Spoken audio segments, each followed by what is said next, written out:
Nabi Yunus memandang ke lautan yang bergelombang tinggi. Ia pasrahkan dirinya sepenuhnya kepada Allah Subhanahu wa Ta'ala.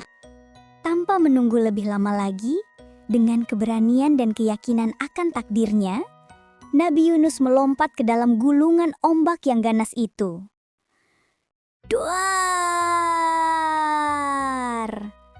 Suara air yang memecah saat tubuh beliau masuk ke dalam lautan. Sekejap mata, Nabi Yunus pun menghilang dari pandangan, ditelan oleh dalamnya samudra. Kapal dan para awaknya selamat. Namun, di mana Nabi Yunus sekarang? Masya Allah, teman-teman. Saat Nabi Yunus terjun ke lautan yang gelap dan dalam, semua pasti berpikir beliau akan tenggelam, bukan? Tapi ingat, Allah Maha Berkuasa atas segala sesuatu. Allah tidak membiarkan hambanya yang mulia itu tenggelam begitu saja. Tiba-tiba saja dari kedalaman samudra yang gelap muncullah seekor ikan paus yang sangat-sangat besar. Ukurannya luar biasa raksasa, jauh lebih besar dari kapal yang tadi.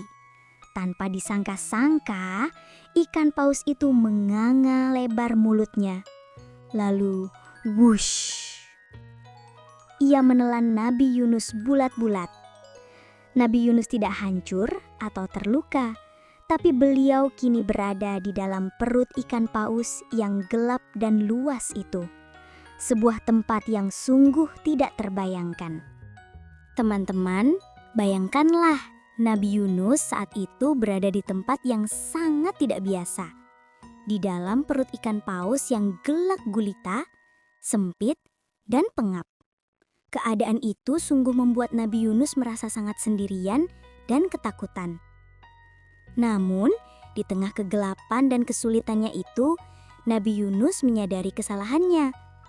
Ia tahu bahwa ia telah tergesa-gesa meninggalkan kaumnya tanpa menunggu perintah dari Allah. Dengan segenap hati, ia pun bertobat. Nabi Yunus tidak berhenti berdoa kepada Allah Subhanahu wa Ta'ala. Ia memohon ampun dengan sungguh-sungguh, mengakui kesalahannya, dan berserah diri sepenuhnya kepada Allah. Beliau mengucapkan doa yang sangat mulia. La ilaha illa anta, subhanaka inni kuntu minaz zalimin. Tidak ada Tuhan selain Engkau, Maha Suci Engkau, sesungguhnya aku termasuk orang-orang yang zalim. Beliau percaya, hanya Allah lah yang bisa menolongnya. Masya Allah, sungguh Allah Maha mendengar lagi Maha mengabulkan doa teman-teman.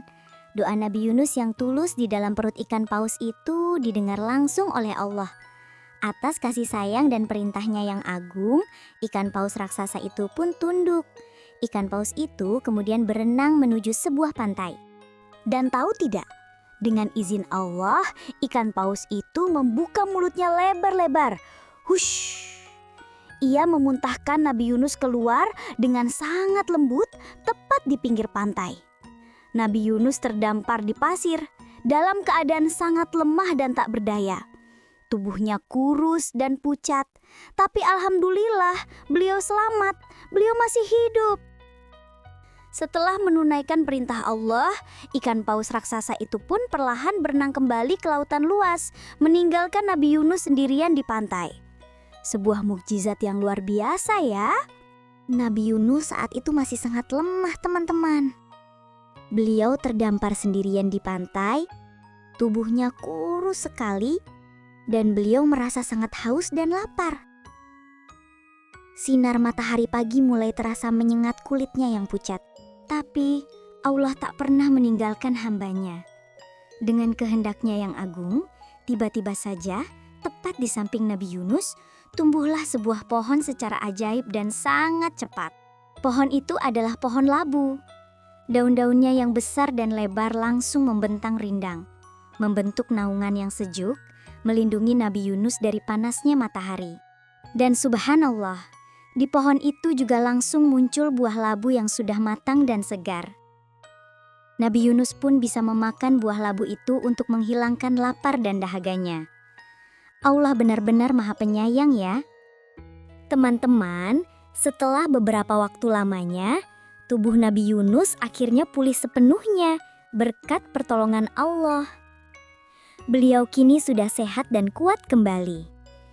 Dengan hati yang penuh harap dan semangat yang baru, Nabi Yunus pun memutuskan untuk kembali ke kota Niniwe. Beliau ingin tahu bagaimana kabar penduduk kota itu setelah ia pergi. Dan tahu tidak teman-teman, ketika Nabi Yunus sampai di gerbang kota Niniwe, alangkah terkejut dan gembiranya beliau. Kota itu kini terlihat sangat berbeda. Wajah-wajah penduduknya tidak lagi kasar dan acuh, tapi penuh kebaikan dan ketenangan. Mereka menyambut Nabi Yunus dengan senyum ramah dan penuh hormat. Masya Allah. Ternyata selama Nabi Yunus pergi, penduduk Niniwe sudah bertobat. Mereka menyesali semua perbuatan buruk yang pernah mereka lakukan, dan kini hati mereka sudah terbuka untuk percaya kepada Allah. Teman-teman, alangkah bahagianya hati Nabi Yunus saat itu. Setelah semua cobaan yang beliau alami, akhirnya beliau bisa menyaksikan dengan mata kepala sendiri hasil dari kesabaran dan doanya. Melihat penduduk Niniwe yang tadinya keras kepala, kini berubah menjadi orang-orang yang taat, ramah dan penuh kasih sayang, sungguh membuat Nabi Yunus merasa sangat bersyukur. Mereka semua telah beriman kepada Allah, menjalankan perintahnya, dan menjauhi larangannya. Kota Niniwe yang tadinya penuh maksiat, kini menjadi kota yang diberkahi, penuh kedamaian dan kebaikan. Masya Allah, ini adalah bukti nyata bahwa Allah itu Maha Pengampun dan selalu memberi kesempatan bagi hambanya untuk bertobat. Nabi Yunus sangat-sangat bahagia melihat semua ini.